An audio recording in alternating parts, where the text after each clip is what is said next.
People sometimes don't talk to me, or they look down or look the other way, and I don't like people to think that I'm someone that you should be scared of. I'm far from that, just because of my job and the way I'm look, I'm far from that. My name's Simon Newton, and for 17 years I've worked as a celebrity bodyguard.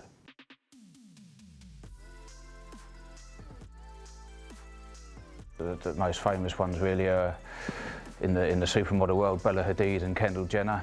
If we go right back to around 2006, I was with Michael Jackson, Rita Ora, Dizzy Rascal, Halsey, sort of a few of the names I've been around over the years.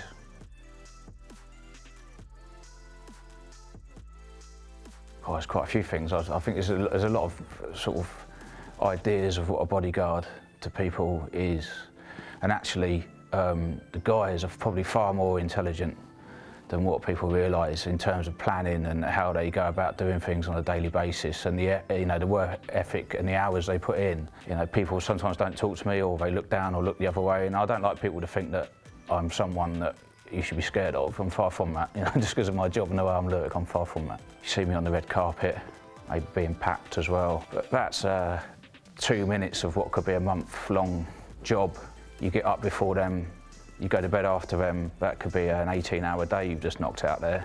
That 10 minutes on the red carpet, it really isn't as much fun as what maybe it looks like after you've just done 18 hours.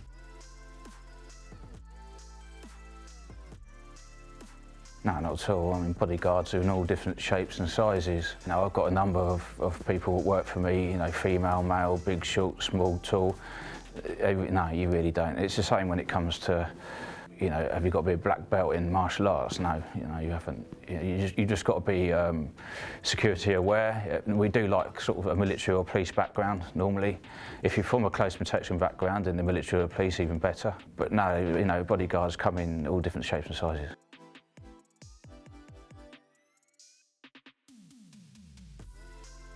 Often I get, a friend of mine would be a great bodyguard. He used to be a boxer. Like, that is the bloke we do not want. We don't want a boxer. We don't want to be punching people, or that's just we don't want that. In fact, actually, from a base point of view, if you had no police or military experience, I'd actually probably rather someone who has got very good knowledge of being able to move around London without getting lost. The idea is it doesn't come to fists. Obviously, if it does, you've got to better look after yourself and the person you're with, but you do everything you can for it not to get to that stage. Well, if that's the only time you're any good when it gets to that stage, then probably no good to working for me.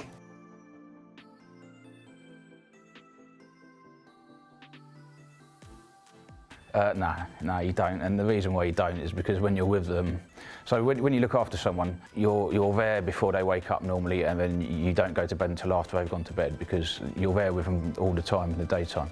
Even if you did sort of get to know someone like that, there isn't a window of opportunity to be able to socialise with them, because if they're out socialising, then you need to be the bodyguard. You can't be having a drink. So no, it's always very professional. But equally, even if I say I got into that position with someone, I wouldn't be able to do it anyway.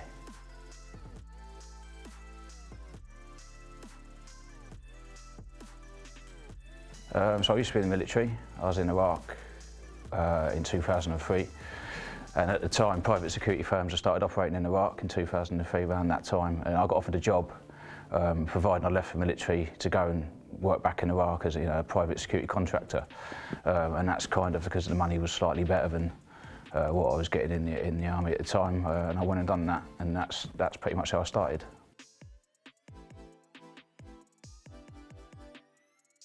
So I've only seen a little bit of the BBC one, which I believe is one of the most watched series on BBC that year. It's like anything on TV and film. It can't be, like I just said, we do 18-hour days and 2 minutes of that's on the red carpet. If you put that into a film, it's not going to be very interesting, is it? It was pretty good in terms of the drills and the things the guys do, and that side of it was pretty good. But obviously you don't get as many train bombers and whatever else all in one day. It doesn't really happen like that.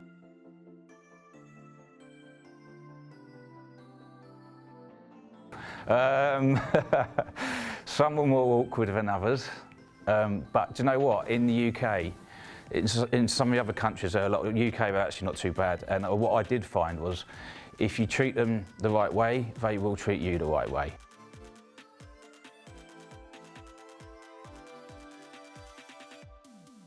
No, not a direct attack on them while I've been with them. A lot of them do have stalkers, unfortunately, especially with social media now. It's quite a big thing.